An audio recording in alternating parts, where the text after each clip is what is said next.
friendship that'll never ever end.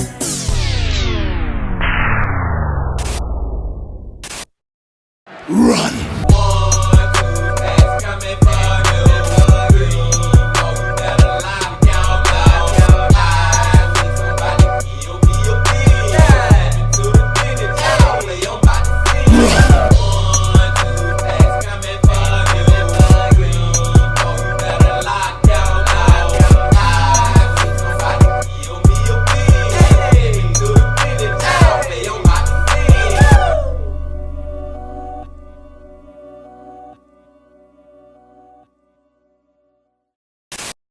It's a beautiful day in the neighborhood.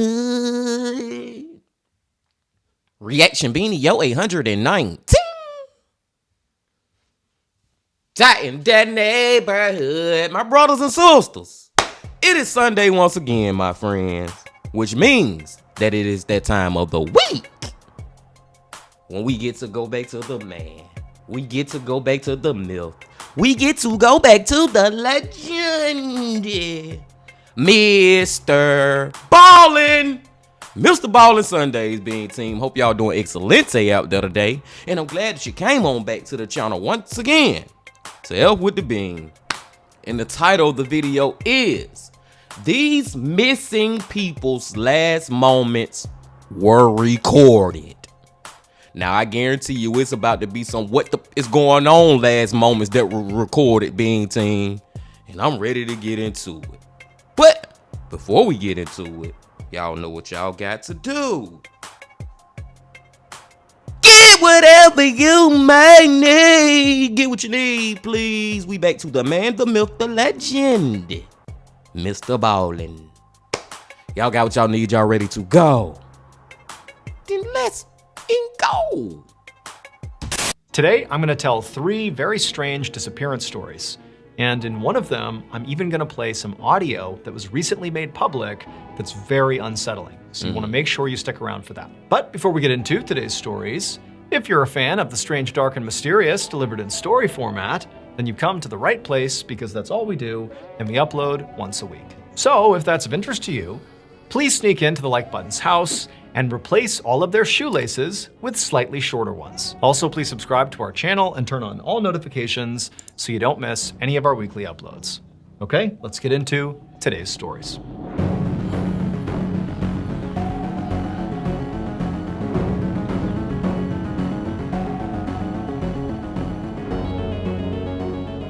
Ballin'!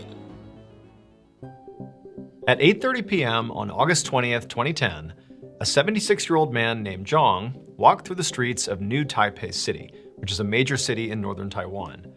Zhang was on the end of an evening walk, and he was making his way back towards his daughter's apartment, where he was also staying. And as Zhang neared the apartment, he happened to notice there was a street lamp right outside with this big poster attached to it that he hadn't seen before. And as he got closer, he saw there was also this picture of this middle-aged woman whose name was Chen Yan-Chui, and apparently she was missing. And not only that, she also lived in the same building that his daughter lived in. Except Chen was actually a dementia patient, and she was staying on the 5th floor of this apartment building complex where there was this memory care facility, and that's where she was being taken care of. And about a week earlier, she had gone out for an evening walk, this is what it said on the poster, and just not returned. And so since the week before, police had been out looking for her and her family and friends. They were putting these posters up, and it was clear, nobody had found her yet. Now, Zhang had never met this woman, but he sort of felt bad for her. And so he found himself staring at this picture and trying to memorize her face, in the off chance that he just saw her somewhere. He could report her to the authorities and hopefully get her rescued. And so after staring at the picture for a little bit longer and sort of feeling bad for this woman, Zhang turned and just continued inside the apartment building. And once he was in the apartment building, he made his way over to the elevator. He hit the up button and he waited, and then a moment later, there was a ding and the doors opened up.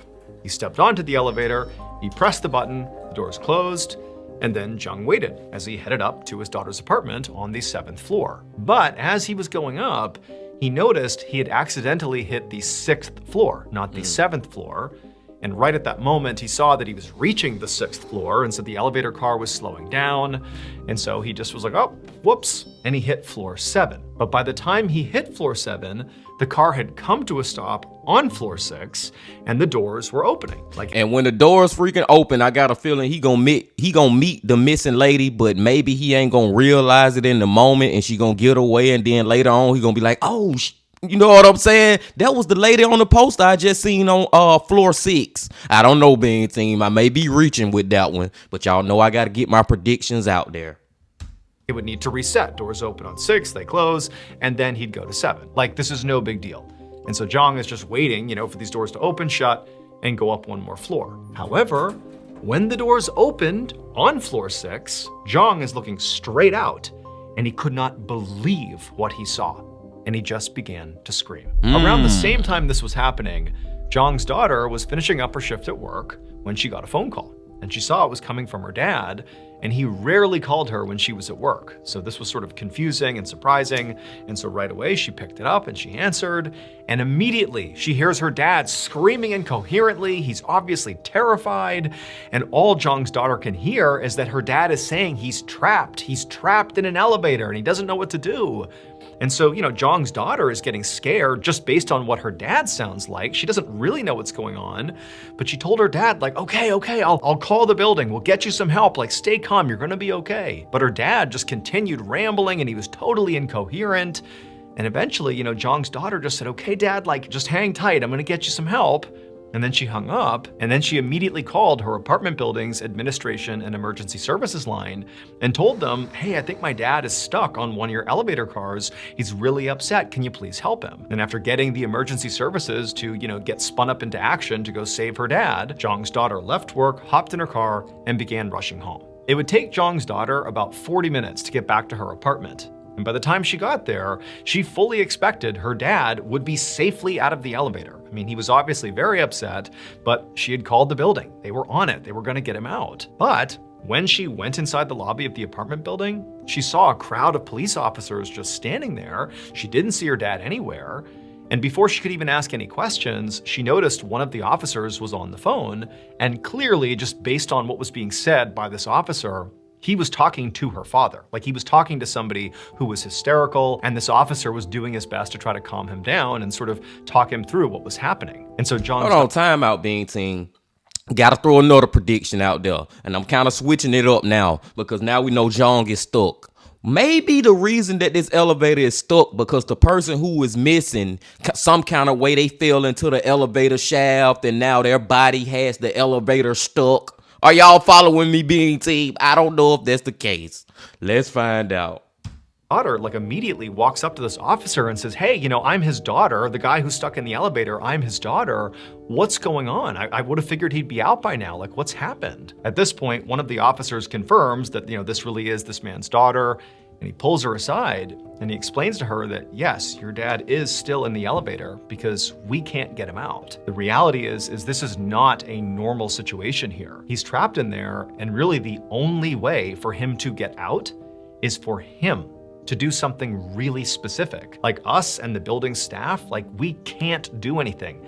He has to do this one really specific thing, and right now he's refusing to do it. He's too panicked, he's too scared, we're trying to calm him down, but it's not working. And so Jong's daughter asked this officer, can you please explain to me what you're talking about? Like, what is this specific thing you want him to do? I don't get it. And at that point, the officer kind of composed himself and explained to the daughter, what was really going on inside of that elevator car. And after Jong's daughter heard it, she was horrified, and she immediately understood why her dad was so upset and unwilling to do this one particular thing that would save him, but would be pretty awful. She got it, but she knew she would have to hop on the phone and convince her dad that he had to do it, like there was no other way. And so she walked over to the officer who was on the phone with her dad.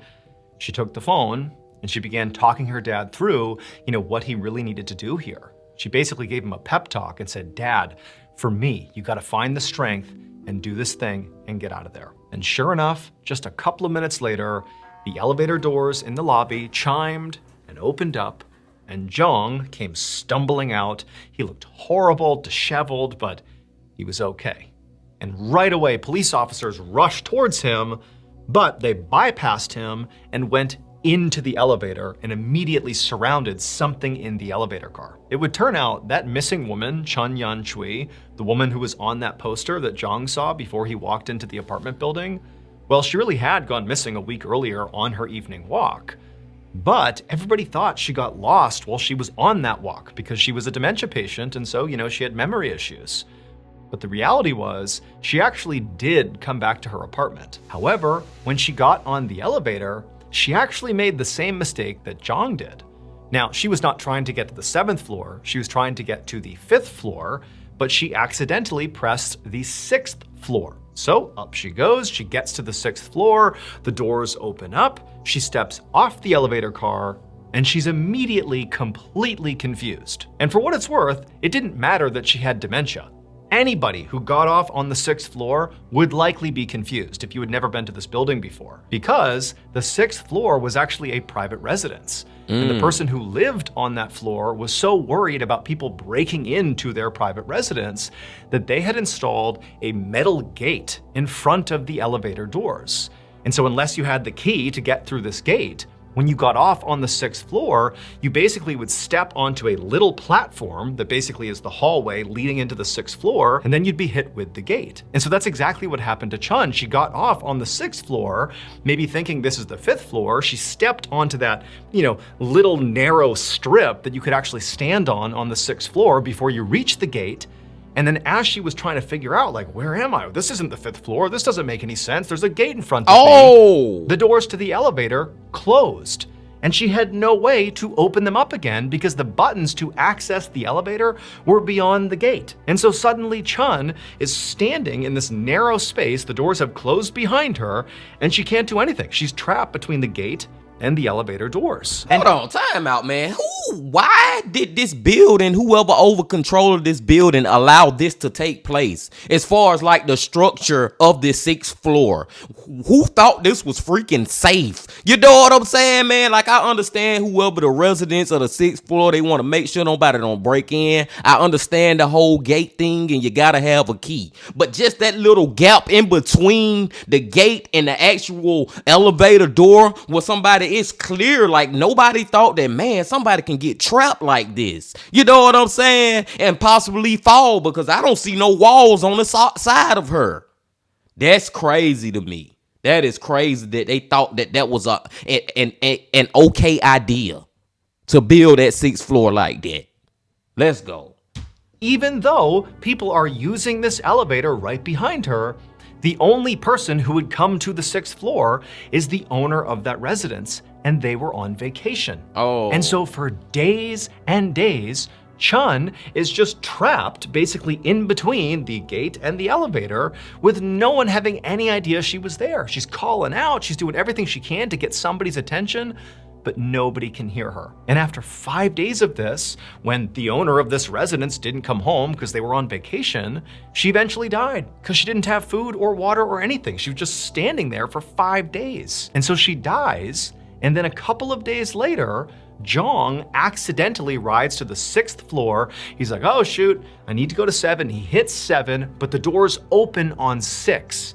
And when they do, Chun's body, which had been basically frozen in this standing position, fell backwards onto him, pinned him to the ground. He starts screaming and freaking out. He gets out from underneath her, but her body, which was in rigor mortis at this point, is stiff, and she was lying like a board on the ground with her feet jutting out onto the 6th floor and her upper half inside of the elevator. And so she was blocking the doors from closing. And so Zhang is freaking out. He's calling his daughter. He can't believe this. There's this dead person in here.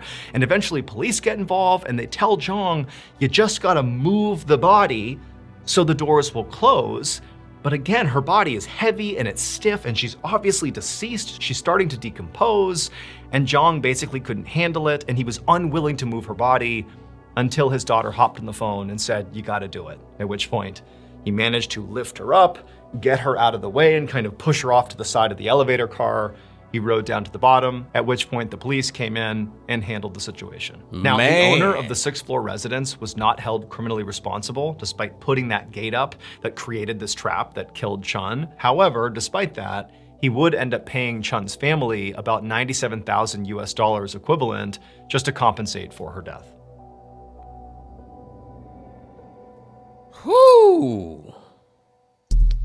Well, I was kind of on the right track with that one, being team. That one there gave me a little chills right now in this moment too. I will say that, but I was kind of on the right track. I did say maybe her body was stuck in the elevator, but now I'm thinking like she outside the elevator in the elevator shaft. Well, she was outside the elevator, but I just didn't think that the problem with why the elevator was stuck was her dead body had fell back into the elevator, but her legs still sticking out where the door at, and he just didn't want to move the body, you know what I'm saying, into the elevator. That's a hell of a thing to have to do, though. I ain't gonna lie, man. That is a effed up situation to be in, but he had to do it.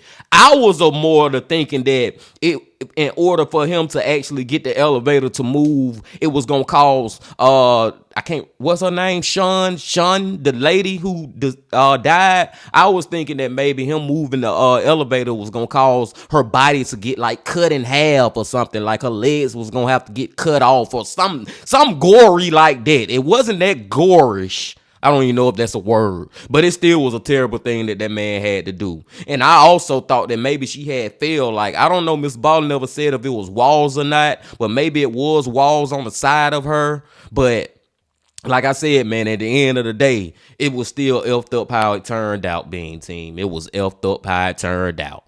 Let's go to number 2.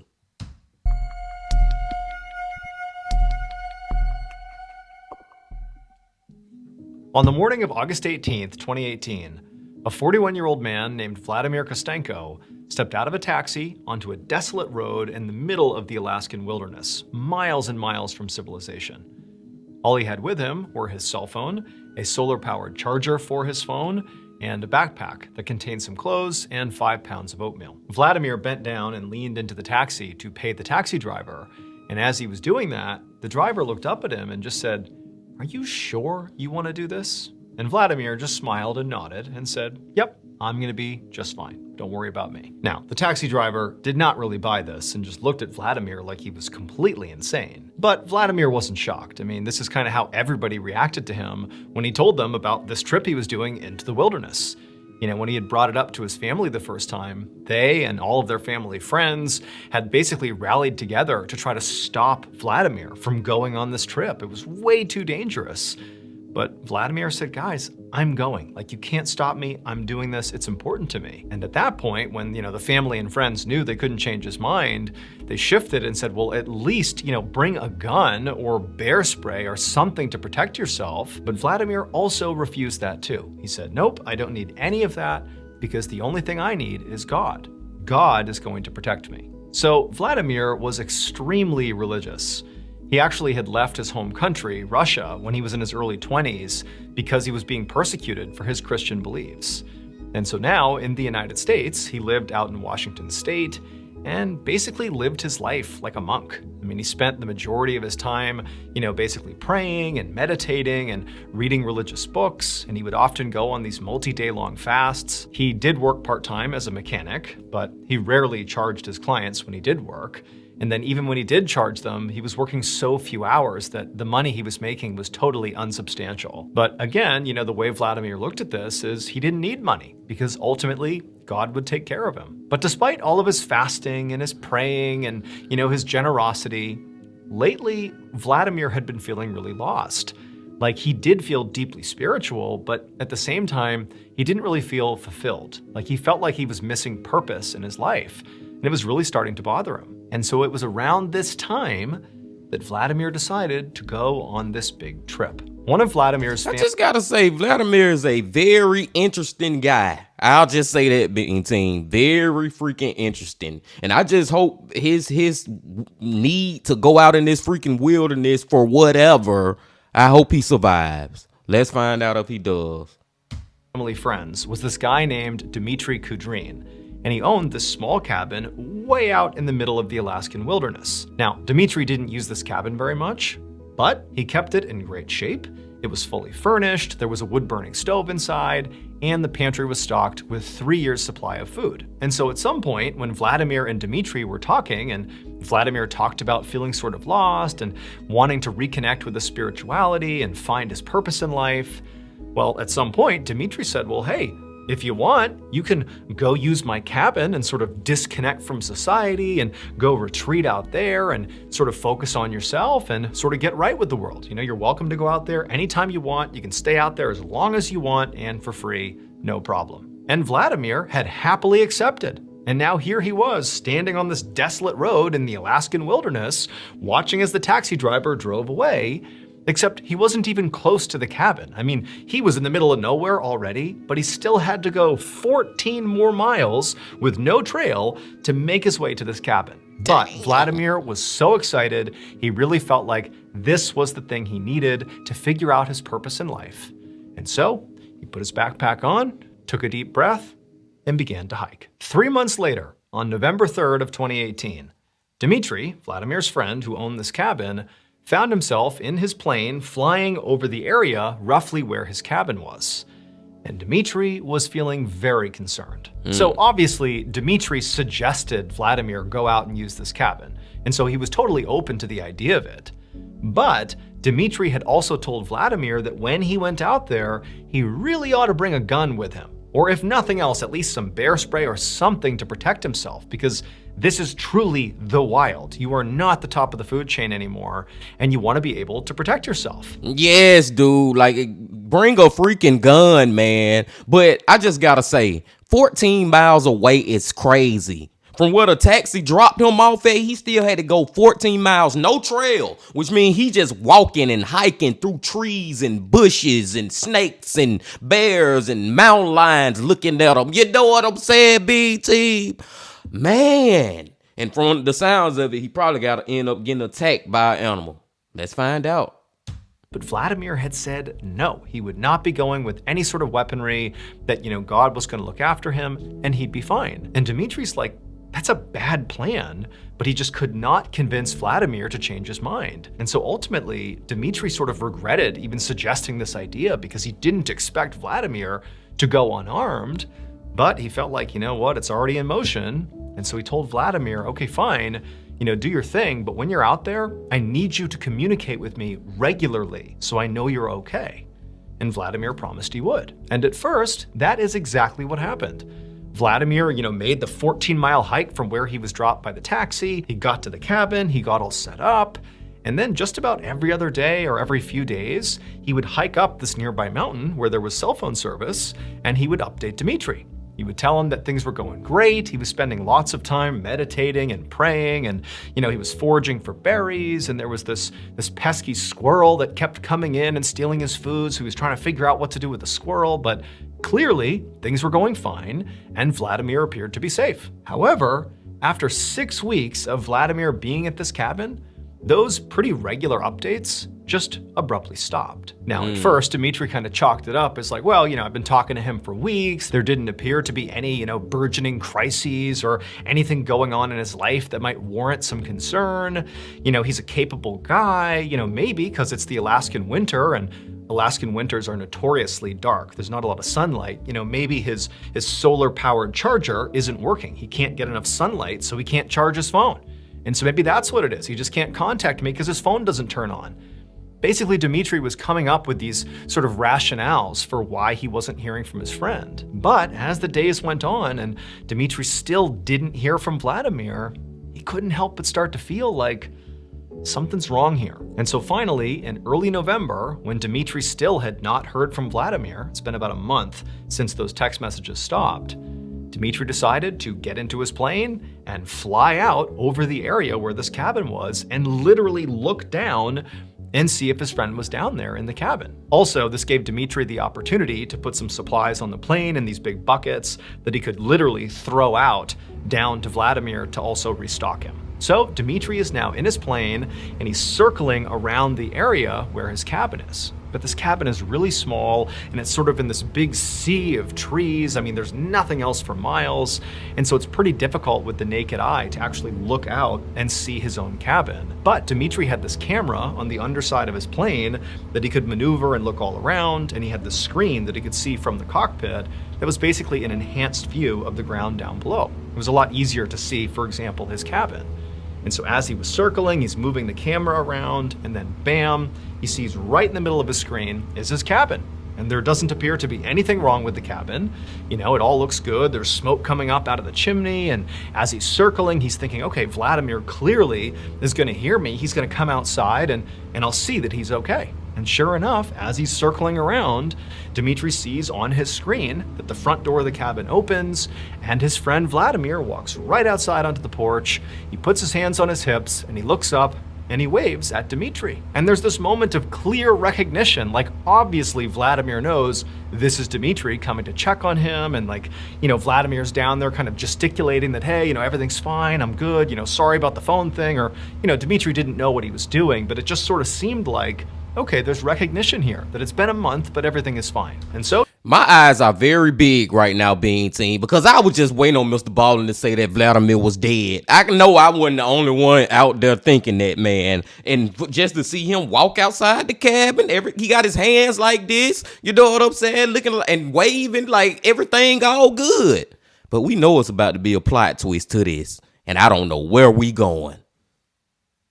Dmitri got down nice and low and continued to circle, and on one of his passes over the cabin, he pulled a lever, dropped the supplies, those buckets of supplies, they landed down below, and then as Dmitri continued to circle, he watched on the camera as Vladimir walked up and put his hands on the supplies and waved again to Dmitri, sort of signaling, you know, thank you for the supplies. And at that point, Dmitri's thinking, okay, Vladimir's just fine. Everything's good. I can go home. And so that's time out. What if literally right now on this Dmitri's camera, it captured Vladimir getting attacked by a bear or something and getting killed? What if that's it, Bean Team, while he gone out there to get the 2 buckets of supplies? You know my brain be turning, man. I'm trying to figure it out. Let's go. what he did. Now, he would have landed and gone and seen Vladimir up close, but there wasn't anywhere to land anywhere nearby. Like, this was the closest he could get to Vladimir, and so he decided this was enough. So Dmitri, he turned around and he headed home. But about 2 months later, on December 23rd, Dmitri was once again in his plane flying over the area where his cabin was. Because over these last 2 months, he continued not to get any text messages or any communication from Vladimir, which, that was bad. He sort of expected that, given that Dmitri flew out there before and they clearly recognized, like, hey, are you good? There was sort of a moment of recognition that Dmitri's checking in on Vladimir because of the silence. That's what Dmitri's thinking. Maybe that would inspire Vladimir to find a way to send out communications now, like let Dmitri know he's okay. But he hadn't for 2 months. And so Dmitri's thinking, okay, that's bad. Also, it's now December. And the winter in Alaska is full bore. I mean, tons of snow on the ground. It's frigid temperatures. It is truly brutal winter conditions. And then lastly, there had also just been this major earthquake in the area where Dmitri's cabin was. And so all those things combined made Dmitri think, okay, I better get out there and just check on Vladimir again. And so once again, Dmitri is circling low over the area where his cabin is. He's got his camera trained towards the ground and he's moving it around as he's circling, and eventually, he finds his cabin, and his cabin is clearly in one piece. So the earthquake did not destroy his cabin, but there's no sign of Vladimir anywhere. But then again, this is just the first second he's seen the cabin. He's only been in the area for a couple of minutes now. Maybe Vladimir has not heard the plane yet, and so, Dmitri's not lost hope. And he continues to... Man, I got to change my prediction up again now, Bean Team. He about to see Vladimir somewhere on the ground dead, ate up by a freaking bear. I'm stuck on the bear because MrBallen kept talking about how he didn't bring a gun with him or at least bear spray. He said that like 2 or 3 times. Circle. And as he's circling, he drops these supply buckets that land right out in front of the cabin. And at this point, Dmitri's thinking, okay, that's pretty noisy, having these supply buckets smash into the ground outside. Certainly now Vladimir is going to come outside to see what's going on. I mean, there's not much else happening. This clearly is something that would draw his attention, but no, nobody comes out of the cabin. And so at this point, Dmitri gets as low as he possibly can, and he's got his camera trained right at the cabin, and as he's doing another pass, he realizes something. There's no smoke coming out of the chimney. In fact, the top of the chimney is covered with snow, which means clearly no fire has been lit, at least not recently. And so Dmitri starts to panic. Like, if anybody was in that cabin right now without a fire lit, it would be so cold, they would likely freeze to death really quickly. Like, this is a crisis. What's going on with Vladimir? But Dmitri couldn't land anywhere nearby. Like, there was no way for him to really get down to this cabin. So he had to fly all the way to the nearest airport, and then once he touched down, he immediately contacted Alaska State Troopers to report his friend missing, because that was the only thing he could think to do. However, after Dmitri made this report, the state troopers didn't launch some huge search for Vladimir. And that's in part because they weren't actually sure he was missing. They understood that Dmitri, after flying out over the area, had seen snow on the chimney cap, and, it's really cold out, like nobody could survive without a fire. And also, he flew over the area, dropped supplies, and Vladimir didn't come out of the cabin. How could he not hear that stuff? They understood that. But they're also thinking, like, it's possible Vladimir just might not have been in the area. Maybe he was out hunting or, foraging for food or whatever he was doing, and maybe he just wasn't in the area. And that's why it gave you the impression that he was missing. And so that was one part of it. And the other part is the weather was atrocious in this part of the world. And so just sending out a search party into the terrible weather, out into the wilderness, was really risky. And so the troopers thought it just wasn't worth doing this big search. And so instead of launching a big search, the troopers told Dmitri that what they were going to do instead is just comb through airline records, local airline records, to see if maybe a Vladimir Kostenko had, taken off and flown out of the area. Maybe he didn't tell Dmitri and he just left. Maybe that's why he's not there. And this really— Is it me being team, or are y'all in agreement with me with this? Couldn't the police officers, like, I understand it's bad weather out there, you know what I'm saying? And I understand the part that he really is not officially, like, missing like that, like MrBallen was saying. But all I'm saying is, couldn't they just fly a helicopter just to go out there? A couple of police officers in a helicopter, they land right by the house and go check and see if he inside. I feel like that ain't too much to ask for. Like I said, I'm not asking for a group of people to go out in the woods, walking around in that type of environment, but I'm really sure that they could have just got in a helicopter and just dropped down right by the house and go did a welfare check. I'm just saying. Really frustrated Dmitri and the rest of Vladimir's family, because they're all looking at this as a true emergency. And they're thinking, there's no way he just hopped on a plane and flew out of here without telling anyone. And so finally, 3 days after filing this missing person report, Dmitri said, enough is enough. I'm gonna just take it into my own hands and go out there myself and see what's going on with Vladimir. So he chartered a private helicopter and he flew out to the cabin. And when he got there, he gets off the helicopter and he just scans the property. And he sees, this little cabin, and there's, firewood outside stacked up with snow all over it. There's loads of snow in the cabin, and there's snow kind of drifted up on the front door, making it seem like nobody's come in or out of this cabin for some time. And, Dmitri, he's looking around for Vladimir, but there's no sign of life anywhere. Dmitri calls out for Vladimir, but there's no response. And so, with some level of trepidation, Dmitri begins walking up towards his cabin.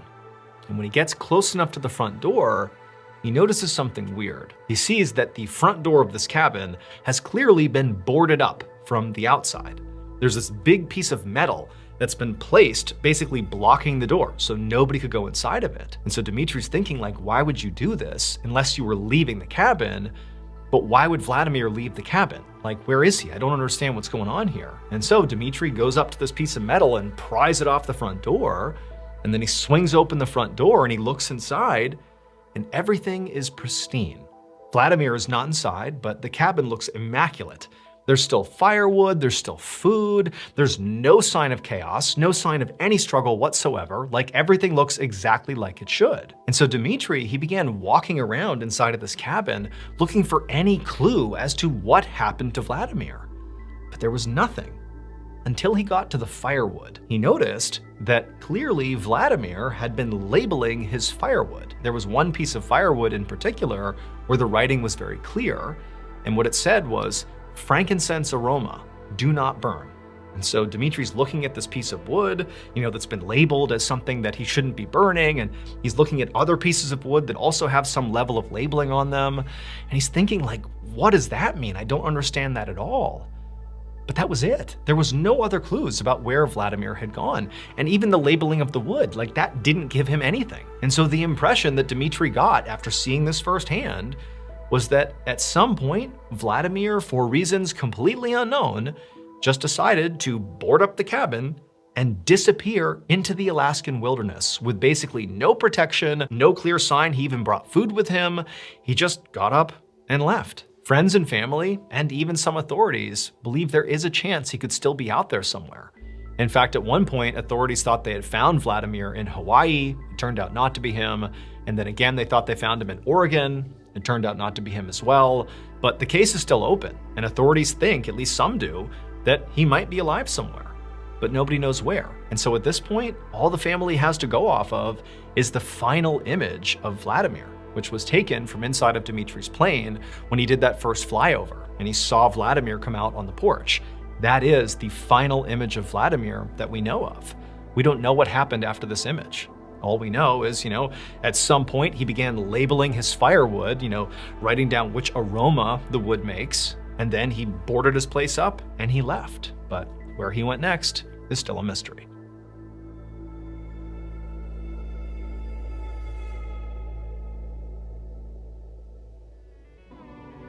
In case you haven't heard, We had MrBallen commercial being team, but that has got to be one of the most bizarre missing person cases I've heard in a long time, y'all. Because it's one of those ones where you can't really even come up with no theories for real of what happened to Vladimir. It's so crazy that, first of all, how the place looked. It looked very pristine. Like MrBallen said, it was so clean. Everything was so organized and just put in the right places. And it just looked like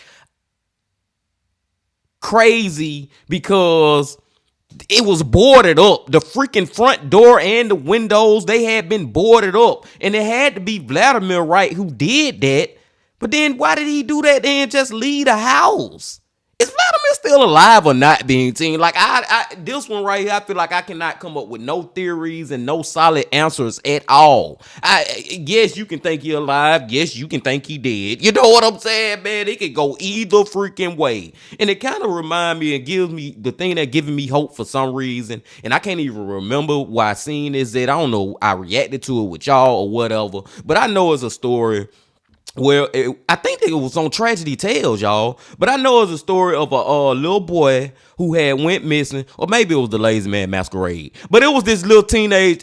He wasn't a little boy. He was like a teenager or something, young adult, and he had went missing. And then he showed up on some social media influencers live stream. They was down in Florida. He had went missing. I think he was from like Texas or something. Then he actually walked up to their live stream and was talking to them. You know what I'm saying, man? So all I'm saying with that being said is maybe Vladimir may pop up somewhere on somebody's live stream or somewhere, man. Maybe he will. I hope he will. But like I said too, man, that has got to be one of the most bizarre missing person cases I have ever heard of, y'all. That is crazy, especially with the boarding up the home. Like, why? If he left the home, what was the reason for him doing that? See, that boarding up the home kind of made me think somebody did attack Vladimir, found him out there or something. I don't know. Let's get past MrBallen commercial, man. Shout out to the man, the myth, the legend. Shout out to his second book. Let's go. At 7 p.m. on October 21st, 1978. Hold on. Time out, Bean Team. I think I skipped over the title of the story. Let's go. Available, but those are going to sell out very quickly. So please pre-order today, because remember, your nightmares are waiting.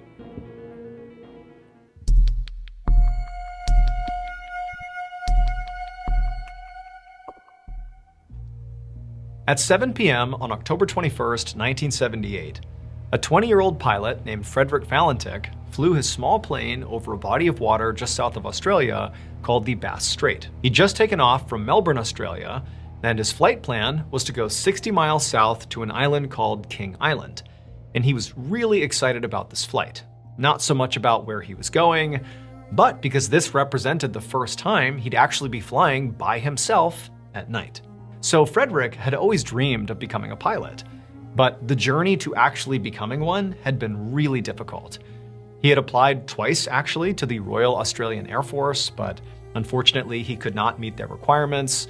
And then also, he had tried to become a commercial airline pilot, but he had failed their tests. But luckily for Frederick, his father had a ton of money, and he ultimately swooped in and funded Frederick to take some private lessons.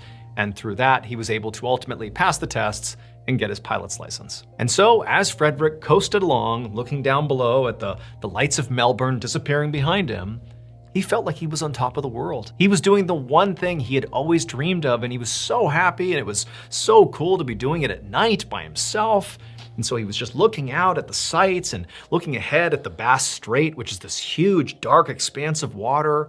And it was like everything was right in the world. He was doing exactly what he wanted to do. However, only a few minutes into this flight, at 7:06 p.m., something strange happened.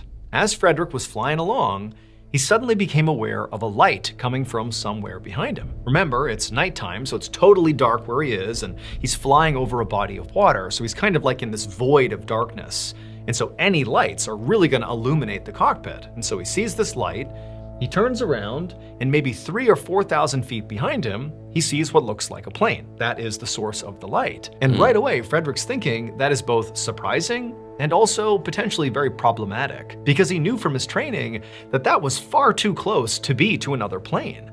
And so the only explanation was either that pilot was off course or Frederick was off course. And Frederick's thinking, if I'm off course here and I'm flying where I shouldn't be, I'm gonna get in trouble with air traffic control and I might lose my pilot's license. Like the one thing I covet, I might lose it. And so initially, Frederick really didn't know what to do. He was sort of panicking and just kind of frozen, like, I don't even know what I'm supposed to do right now. And as this was happening, Frederick kept instinctively looking back at this light, trying to figure out what this plane was doing. And every time he would turn around over the course of just a few seconds, it was very obvious that this light, this other plane, was gaining on him. And so Frederick starts to worry, like, this is not just about maybe getting in trouble or not. This plane might crash into me. Look how fast they're going. Like, what do I do? And so this is crazy, big team. Like, this is not a high-speed chase. This is a high-flying chase, or whatever the freak I'm trying to say, big team. Like, this is a story that you would hear and you would think it's cars involved. But no, it's two airplanes, man. This man being hunted down in the sky, flying his airplane by another airplane. Crazy. Frederick, at this point, he double-checked that he was on course, and based on his instruments and what he had been doing, he really felt like he was on course here. And he just thinks, you know what, the best thing I can do here is just call air traffic control. So he grabs the radio and he gets a hold of Melbourne Air Traffic Control and he says, hey, there's this plane that is like right behind me. They're gaining on me. I'm worried they're gonna crash into me. Do I need to deviate? Like, what's going on here? And the air traffic controller very calmly says, okay, let me check the radar. Let me check the schedules. And so Frederick, the whole time he's waiting for a response, he's looking over his shoulder and still this light is gaining on him. It's getting closer and closer. And then finally the controller gets back on the radio and they tell Frederick, there is no other aircraft anywhere near you. Like, there's nothing over the Bass Strait. You are completely alone. But Frederick couldn't believe this because by now, the light, the aircraft that was right behind him has gotten right behind his. It's basically right on his tail. And Frederick is now completely panicked and he's getting ready to try to explain, like, no, wait a minute, like there's gotta be a better explanation here. There's something right here. But at that very moment, it becomes very clear to Frederick that this is not some ordinary aircraft, because it began doing something when it got right up behind his aircraft that no normal aircraft could do. This light suddenly began orbiting Frederick's aircraft. Frederick is traveling forward, and this ball of light is basically whipping around his aircraft as fast as can be. He can barely make it out. He's starting to panic, and at the same time, Frederick begins to hear the sound of his engine starting to fail. And there was no reason for it. His craft was fine when he took off, but now it's clearly sputtering and failing. And so all Frederick could do in this totally intense, panicked moment is just grab the radio and begin talking to air traffic control about what he was seeing. The person Frederick actually spoke to on the ground in this moment was an air traffic controller in Melbourne named Steve Roby. And Frederick would come off to Steve like he was totally crazy and unhinged, and Steve would say that he couldn't really understand what he was talking about. But at some point, Frederick clearly began talking about some sort of craft orbiting his own, and that his engine was starting to fail and he didn't know what was going to happen and he couldn't make an emergency landing. He was over water. And then suddenly Steve remembers hearing this grinding metallic sound come over the radio that basically washed out whatever Frederick was saying. And then it just goes deadly silent. And after that, Frederick disappeared. They searched the area where they knew he was before he disappeared, but they never found his plane. There was no sign of a crash. He never landed at King Island or went back to Melbourne. He was just gone. All they have is that final recording of him describing something orbiting him, then this grinding metallic sound, and then silence. And recently, that audio recording was made public. Now, and I was just about to say that at the end, Bean Team. I was like, man, I really want to freaking hear that audio recording. I was gonna literally go search it up on YouTube and see if I can find it. But I forgot Mr. Ballen said the last story we was gonna get an audio recording. Hey man, this is a pretty darn believable case of UFOs, and y'all know I do believe in UFOs. You cannot tell me, Bean Team, that we are the only things in the whole entire universe. Like that is damn near impossible. Like it's 99.99999% true, a true statement to say that human beings are not the only living creatures in the universe, or however you want to portray it. I don't even know if we should consider aliens alive or dead like humans are, but whatever. Let's hear this audio recording. Before I actually play a clip from that audio, here's the official explanation for what happened to Frederick. As he was flying over the Bass Strait, it was so dark and there were no lights really anywhere that at some point, because he's an inexperienced pilot, I suppose, he flipped his plane upside down without realizing it, and the light that he was seeing was actually just a reflection off the water below of his own plane. And eventually, from flying upside down, his engine began to fail, and he crashed into the Bass Strait. However, not everybody believes this explanation, because one, it seems sort of preposterous to imagine that Frederick would not have realized he had flipped the plane upside down and was flying for so long inverted.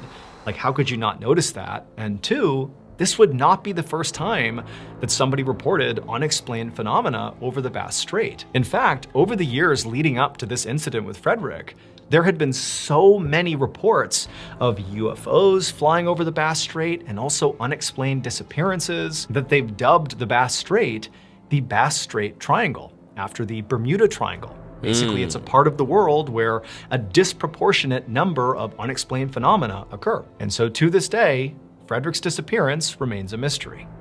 All we have is his final call for help. Delta Sierra Juliet, what type of aircraft is it?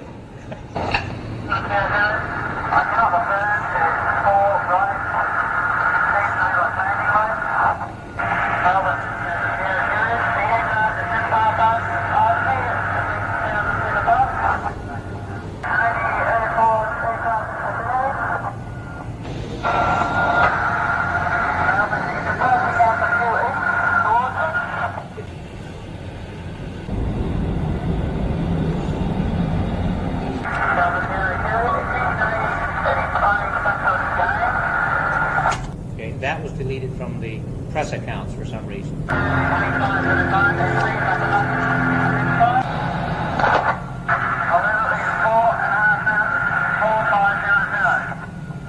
Delta Sierra Juliet, and confirm you cannot identify the aircraft. Delta Sierra Juliet, roger. Stand by.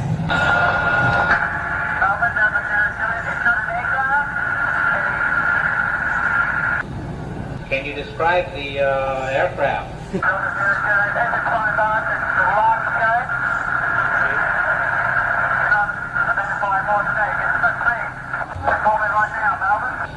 Delta Sierra Juliet, roger. How large would the object be?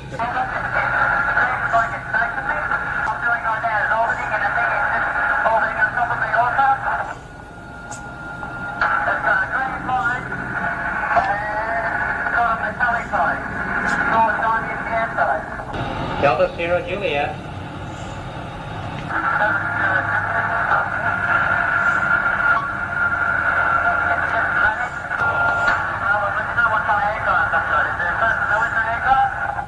Sierra Juliet, confirm your aircraft just vanished. Delta Sierra Juliet, is the aircraft still with you?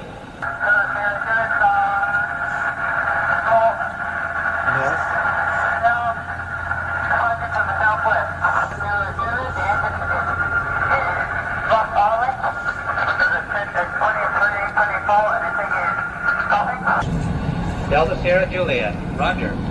What are your intentions? My intentions are to go to King Island, Melbourne, the strange aircraft is hovering on top of me again. It is hovering, and it's not an aircraft. Delta Sierra Juliet, Melbourne.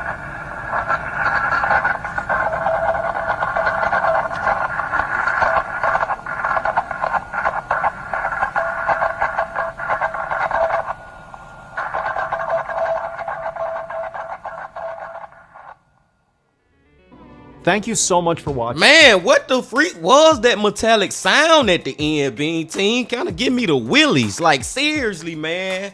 I'm sorry. That theory that people have, that he was flying his airplane upside down and he didn't realize it, and the light he saw was the reflection from the ocean coming back up to him. That theory, throw that shit out the window. I'm sorry, BT, but I don't agree with that theory at all. That's what theory that's easy to disprove wrong. When you say, first of all, you mean to tell me this man was flying upside down all that time and didn't realize it? And also, he was describing that he seen another aircraft. And even if you was to say he was seeing his reflection in the water, which is so stupid, even if you wanted to go that route, the aircraft he was seeing, he said it's on top of me. It's below me. You know what I'm saying? It was moving. And he even said it wasn't even a freaking aircraft. Like, it looked something. He had to ask, like, is this some type of military thing or whatever that I don't, and he didn't say this much, but basically that I don't know about. Do the military got some secret test they doing with some secret type of thing, new thing that the world don't know about yet? You know what I'm saying, man? Like, dude, I'm sorry, man. That listening to that just helped me confirm that was an unidentifiable flying object, and that man was not tripping. He was not tripping, dude. And then all of a sudden, and then at 1 second, the freaking UFO disappeared. Then it showed back up, and when it showed back up, I guess it had it in his mind that it was gonna kill dude.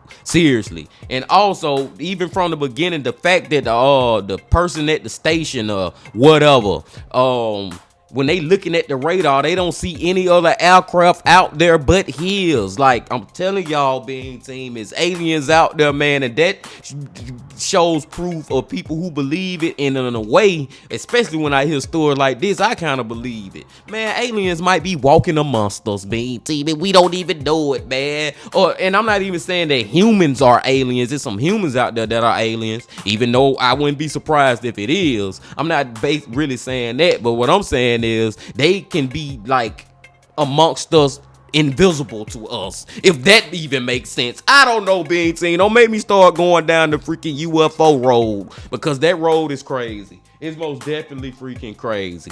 The second story, Vladimir. That's one of the most, I don't know what the freak happened to that man's stories I have ever heard, y'all. It's almost like I want to say rest in peace to him, but I don't want to say it because, like I said, one day maybe he will pop back up.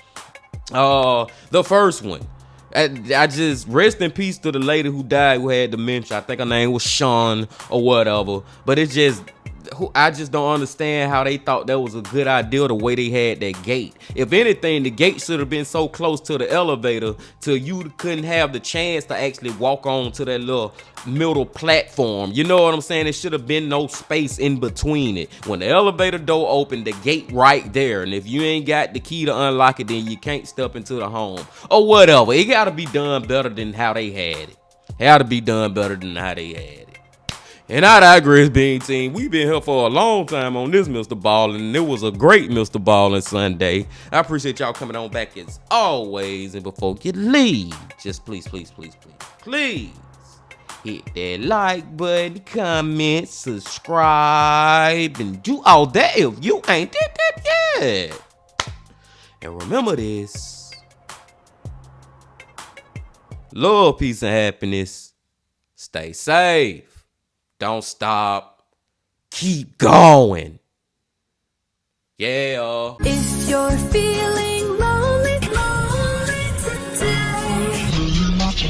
today, come along and throw your cares away. We're really glad that you're our friend, and this is a friendship that'll never